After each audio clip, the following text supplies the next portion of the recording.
저는 말이 없습니다.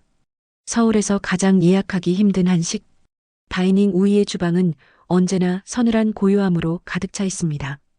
뜨거운 불길이 솟구치고 날카로운 칼날이 번뜩이는 공간이지만 소음은 없습니다. 오직 잘 벼려진 칼이 도마에 닿는 경쾌한 소리, 재료가 기름에 스며드는 섬세한 소리만이 정갈하게 공간을 채울 뿐입니다. 그것이 제가 정한 유일한 규칙이니까요. 손님들은 제 음식을 두고 여러 가지 말들을 했습니다. 어떤 이는 완벽한 균형 감각이라 칭찬했고, 어떤 이는 혀끝에 남는 서늘한 슬픔에 대해 이야기했습니다. 모두 맞는 말일지도 모르겠습니다. 제 요리의 시작은 기쁨이 아니었으니까요. 그것은 생존이었고 인내였으며 아주 오랫동안 품어온 차가운 분노의 다른 이름이었습니다. 오늘도 어김없이 제 손에 들린 식칼의 칼끝이 조명 아래 서늘하게 빛났습니다. 완벽하게 연마되어 거울처럼 맑은 칼날 위로 문득 보고 싶지 않은 풍경이 어른거렸습니다. 검고 육중한 기와 지붕, 그리고 그 아래 깊게 드리워진 그림자. 제가 태어나고 자란 안동의 평안 차씨 종갓집이었습니다. 그 집에서 저와 제 동생 다희는 이름으로 불리지 않았습니다. 우리는 그저 거두어진 아이들이었습니다. 어미가 종갓집에 몸을 의탁해 허드렛 일을 하다 저희를 낳고 일찍 세상을 떠난 후 우리는 태생부터 갚아야 할 충성의 빚을 지고 태어난 존재들이었지요. 우희야, 내 어미가 널 낳고 일찍 간 것은 이 종가에 내 모든 것을 바치라는 하늘의 뜻이다. 그 은혜를 잊지 말거라. 종손인 차명화는 10살 남짓한 제게 그렇게 말했습니다. 그는 언제나 그랬습니다. 가문의 자비를 방패 삼아 자신의 오만함과 잔인함을 정당화했습니다. 그의 눈은 늘 차가웠고 칭찬보다는 트집을 잡는 데 익숙했습니다. 그는 저의 유일한 재능이었던 요리 실력을 가장 먼저 알아보았고 가장 철저하게 이용했습니다. 저는 15살 때부터 종가의 모든 제사 음식을 도맡았습니다. 수백 년 내려온 종가의 비법을 저는 책 한 줄 없이 오직 혀와 손끝의 감각만으로 완벽하게 재현해냈습니다. 그 재능 덕분에 저는 종가에서 함부로 내칠 수 없는 존재가 되었습니다. 하지만 동시에 영원히 벗어날 수 없는 그림자가 되기도 했습니다. 제 손으로 차려낸 화려한 음식들은 종가의 명예를 빛냈지만 정작 제 자신은 음식을 나르는 하인들보다도 못한 취급을 받았습니다. 차명화는 제 음식에 대한 칭찬을 들을 때면 만족스럽게 웃었지만 뒤돌아서서는 제 뺨을 때리곤 했습니다. 주제넘게 손맛을 부리지 마라. 내 손은 오직 이 가문의 전통을 잇기 위해 존재하는 것이다. 알겠느냐? 그의 폭력은 언제나 은밀했고 그 누구도 저를 위해 나서주지 않았습니다. 그 집은 그런 곳이었지요. 두텁게 바른 창호지 너머의 진실은 모두가 외면하는 거대하고 조용한 감옥. 제 유일한 빛은 동생 다이였습니다. 겁 많고 여린 아이. 저는 차명한의 서늘한 눈길이 다이에게 향할 때마다 제 그림자 속으로 동생을 더 깊이 숨겼습니다. 제 몫에 밥을 덜어 다이의 그릇에 얹어주는 것이 제가 할 수 있는 유일한 저항이었습니다. 주방의 소음이 잦아들고 마지막 요리가 손님에게 나갔습니다. 저는 땀으로 축축한 조리복을 입은 채 여전히 손에 쥔 식칼을 내려다보았습니다. 수만 번의 칼질로 단련된 제 손은 단단했고 상처투성이었습니다. 이 손은 숱한 밤을 울며 식재료를 다듬었고 때로는 터져나오는 비명을 삼키며 제 허벅지를 꼬집었습니다. 그리고 마침내 이 칼은 결국 베어내야 할 것을 베어냈습니다. 사람의 살이 아닌 썩어 문드러진 명예라는 허울을 말이지요. 그림자에게도 빛은 있었습니다. 저에게는 동생 다이가 그런 존재였습니다. 그 아이의 맑은 웃음소리는 육중한 기와 지붕 아래 유일하게 스며드는 햇살이었고 제가 지옥 같은 하루를 견뎌내는 이유였습니다. 하지만 종손 차명화는 그 작은 온기마저 허락하지 않았습니다. 그는 우리가 서로에게 기댈수록 그것을 분수에 맞지 않는 사치라 여기며 더욱 날카롭게 파고들었습니다. 사건은 다이가 10살, 제가 18살 되던 해의 겨울에 일어났습니다. 그의 겨울은 유독 추웠지요. 종갓집 마당의 장독대 위로 하얀 눈이 소복이 쌓이던 날이었습니다.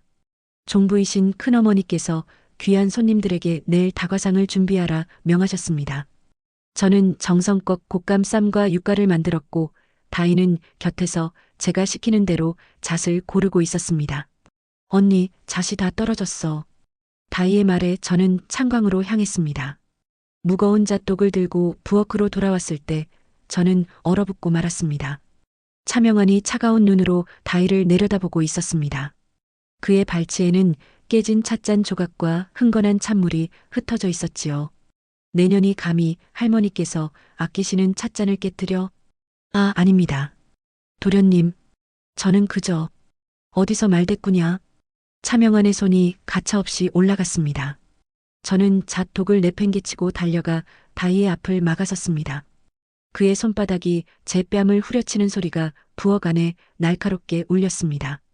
얼얼한 통증보다 제 등 뒤에서 작게 흐느끼는 다희의 울음소리가 심장을 찢는 것 같았습니다. 제가 잘못 가르쳤습니다. 도련님, 매는 제가 맡겠습니다. 비켜라. 제가 맡겠습니다. 이 아이는 아직 어려 철이 없습니다. 모든 것은 제 책임입니다. 저는 무릎을 꿇고 빌었습니다. 그의 발치에 엎드려 깨진 찻잔 조각 위로 이마를 조아렸습니다. 그는 제 머리 위에서 저를 경멸하듯 내려다보았습니다. 그의 시선은 마치 내년 따위가 감히 누구를 지키려 드느냐고 말하는 것 같았지요. 좋다. 그럼 내가 대신 벌을 받거라.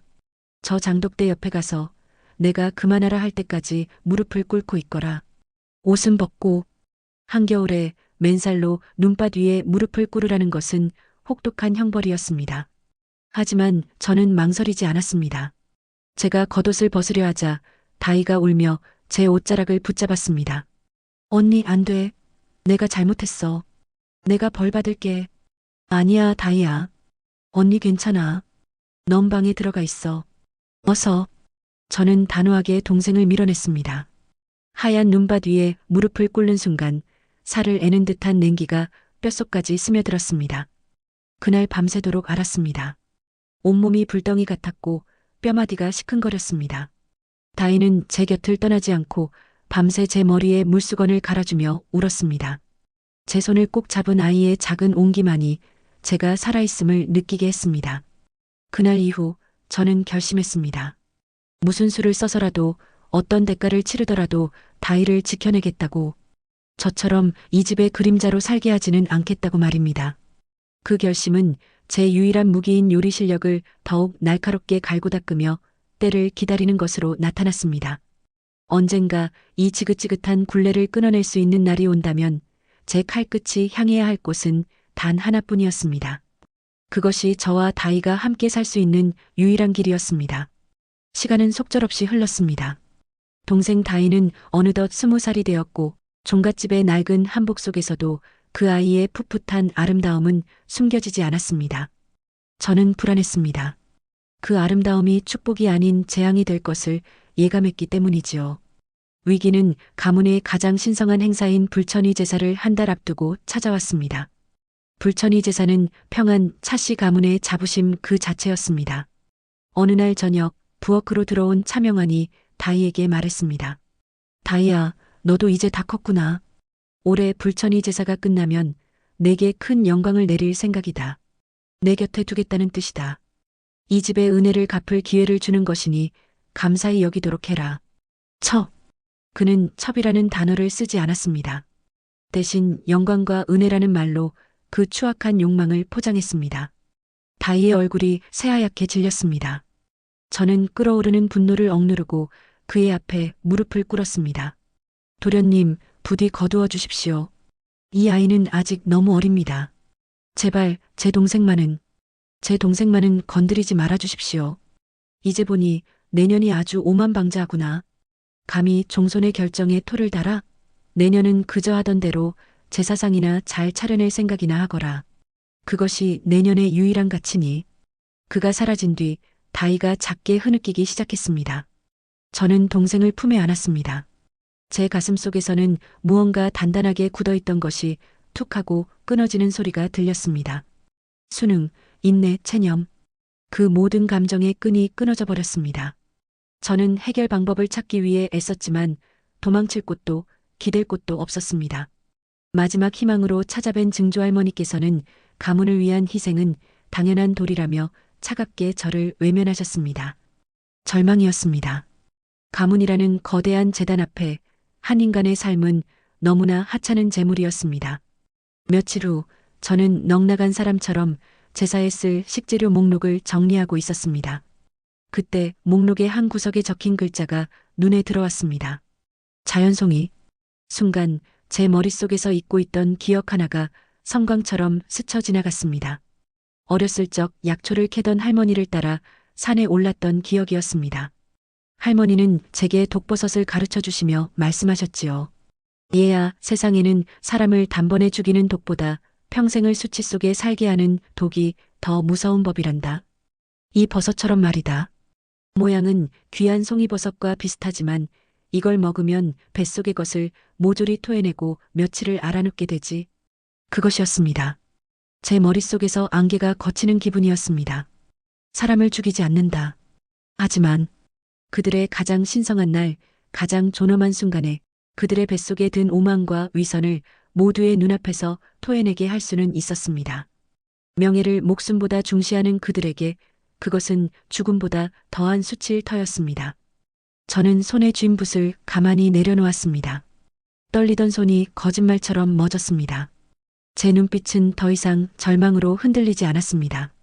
차갑고 단단하게 마치 잘 벼려진 칼날처럼 빛나기 시작했습니다. 제사상은 조상에게 바치는 성스러운 제물이지만 때로는 가장 처절한 복수를 위한 심판대가 될 수도 있었습니다. 결심이 서자 제 안의 모든 두려움이 사라졌습니다. 그것은 기이한 평온이었습니다. 저는 먼저 동생 다희에게 몰래 모아둔 푼돈과 어머니의 옷가락질을 쥐어주며 무슨 일이 생기거든 서울로 가는 버스를 타라고 신신당부했습니다. 언니는 같이 안 가? 언니는 조금 늦을 거야. 먼저 가서 기다리고 있어. 꼭 데리러 갈게. 약속해. 불천이 제사를 사흘 앞둔 이른 새벽, 저는 삼배주머니 하나만 들고 안개 낀 산길을 올랐습니다. 기억 속에 썩은 소나무 군락지 아래 이슬을 머금은 화경솔밭버섯이 섬뜩한 녹색빛을 희미하게 발하고 있었습니다. 이것은 단순한 버섯이 아니었습니다. 수십 년간 쌓인 저의 한이자 그들의 오만을 무너뜨릴 칼날이었습니다. 종가로 돌아온 저는 평소와 다름없이 제사 음식 준비에 몰두했습니다. 제 행동에는 한치의 흐트러짐도 없었습니다. 제사 전날 밤 저는 주방의 모든 문을 걸어 잠그고 구해온 독버섯을 잘게 다져 찹쌀과 섞어 경단을 빚고 그것을 말려 고운 가루로 만들었습니다. 탕국에 그대로 넣으면 모양 때문에 발각될 수 있었지만 고운 가루로 만들면 그 누구도 알아챌 수 없을 터였습니다. 드디어 불천이 제사의 밤이 되었습니다. 종가 전체에는 묵직한 치명 냄새와 함께 엄숙한 기운이 감돌았습니다. 제사가 시작되고 모든 제례가 끝난 후 조상의 복을 나누어 먹는 음복 순서가 되었습니다. 제가 밤새 끓여낸 자연송이 탕이 김을 피우며 제사상에 올랐습니다. 차명환이 가장 먼저 탕기에 수저를 넣었습니다. 그는 탕을 한술 뜨고는 만족스러운 듯 고개를 끄덕였습니다. 역시 우이의 솜씨는 가문의 보물이다. 그의 칭찬이 그 어느 때보다 역겹게 들렸습니다. 그의 뒤를 이어 종가의 어른들이 차례로 음복을 시작했습니다. 바로 그때였습니다. 차명환의 얼굴이 갑자기 파랗게 질리기 시작했습니다. 컥 하는 소리와 함께 그의 입에서 역한 토사물이 쏟아져 나왔습니다. 신성한 제사상 위로 그의 오만과 위선이 구역질 나는 오물과 뒤섞여 뿌려졌습니다. 그것이 시작이었습니다. 사당하는 순식간에 아수라장이 되었습니다. 여기저기서 사람들이 쓰러져 신음하며 뱃속의 것을 개원했습니다. 수백 년 이어온 가문의 명예와 존엄은 역한 냄새를 풍기는 토사물 더미 아래 처참하게 짓밟혔습니다. 이곳이 무슨 짓이냐? 의원을 불러라. 의원을. 누군가 비명을 질렀지만 그 목소리는 혼란 속에 묻혀버렸습니다. 저는 그 지옥도를 뒤로하고 다희의 손을 잡고 달렸습니다. 누구도 우리에게 신경 쓰지 않았습니다. 우리는 처음부터 그 집에 존재하지 않았던 그림자였으니까요. 육중한 종갓집 대문을 나서는 순간 차가운 밤 공기가 폐부 깊숙이 들어왔습니다. 저는 뒤돌아보지 않았습니다. 저 멀리 읍내로 향하는 희미한 불빛이 보였습니다. 그것은 확실한 희망이었습니다. 그날 밤 우리는 미친 듯이 달렸습니다. 서울행 심야 버스에 몸을 실었을 때 저는 비로소 동생의 얼굴을 제대로 볼 수 있었습니다. 아이의 얼굴은 눈물과 두려움으로 얼룩져 있었지만 그 눈동자 안에는 아주 작은 불씨가 타오르고 있었습니다. 그것은 자유라는 이름의 불씨였습니다. 서울에서의 삶은 녹록지 않았지만 두렵지 않았습니다. 저는 작은 식당의 주방 보조로 일을 시작했고 다희는 늦게나마 학업을 다시 시작했습니다. 억압 속에서 시들어가던 꽃이 비로소 햇살 아래서 활짝 피어나는 모습이었습니다. 그 사이 안동 종갓집은 제사 독살 스캔들의 오명을 뒤집어 쓴 채 서서히 몰락해 갔습니다. 저는 더 이상 생존을 위해 요리하지 않았습니다. 제 기쁨과 슬픔, 희망을 음식에 담아냈습니다. 제 요리는 저 자신을 표현하는 유일한 언어였습니다. 작은 식당에서 시작해 마침내 제 이름 석자를 건 한식 다이닝 우이를 열게 되었습니다. 그리고 오늘 제 레스토랑에 아주 특별한 손님이 찾아왔습니다. 바로 동생 다희와 그녀의 약혼자였습니다. 언니, 인사해. 내 사람이야. 다희의 곁에 선 남자는 선한 눈을 가진 따뜻한 사람이었습니다. 그는 제 손을 잡으며 진심 어린 목소리로 말했습니다. 다희에게 이야기 많이 들었습니다. 앞으로는 제가 다희 곁에서 든든한 바람막이가 되어주겠습니다. 저는 아무 말도 하지 못하고 그저 고개만 끄덕였습니다. 뜨거운 것이 목구멍으로 차올랐습니다. 그날 밤 저는 두 사람을 위해 제 생애 가장 특별한 음식을 만들었습니다. 과거의 상처가 아닌 현재의 행복과 미래의 축복을 담은 음식이었습니다. 식사가 끝나고 다희가 조용히 제 손을 잡았습니다. 아이의 눈가가 촉촉하게 젖어 있었습니다. 언니, 고마워. 그리고 미안했어. 언니가 나 때문에 얼마나 힘들었을지. 그때는 내가 너무 어려서 아무것도 몰랐어. 그런 말하지 마라. 저는 처음으로 동생 앞에서 희미하게 웃었습니다. 내가 있었기에 언니가 여기까지 올 수 있었던 거야. 너는 내 전부였고 지금도 그래. 그러니 행복하게 살아. 세상에서 가장 행복해야 해. 그게 언니가 바라는 전부다. 우리는 한참 동안 아무 말 없이 서로의 손을 잡고 있었습니다. 수십 년간 우리를 올감했던 모든 아픔과 슬픔이 따뜻한 눈물과 함께 조용히 씻겨 내려가는 기분이었습니다. 그들이 돌아가고 난 후 저는 텅 빈 주방에 홀로 섰습니다. 그리고 저를 여기까지 이끌어준 저의 분신과도 같은 식칼을 가만히 내려다보았습니다. 이 칼은 한때 복수와 증오를 품었지만 이제는 누군가를 위한 따뜻한 음식을 만들어냅니다. 잿더미 속에서도 꽃은 피어난다는 것을 저는 제 삶을 통해 배웠습니다. 과거를 완전히 잊을 수는 없을 겁니다. 그 상처는 제 몸의 흉터처럼 영원히 남아있겠지요. 하지만 이제 그 상처를 보며 아파하지만은 않을 겁니다. 그 상처가 있었기에 지금의 단단한 제가 그리고 세상에서 가장 소중한 동생의 행복이 존재하니까요. 저는 내일도 이 주방에 서서 저의 이야기를 담은 음식을 만들어낼 것입니다. 그것이 제가 세상과 화해하고 제 자신을 사랑하는 방식입니다.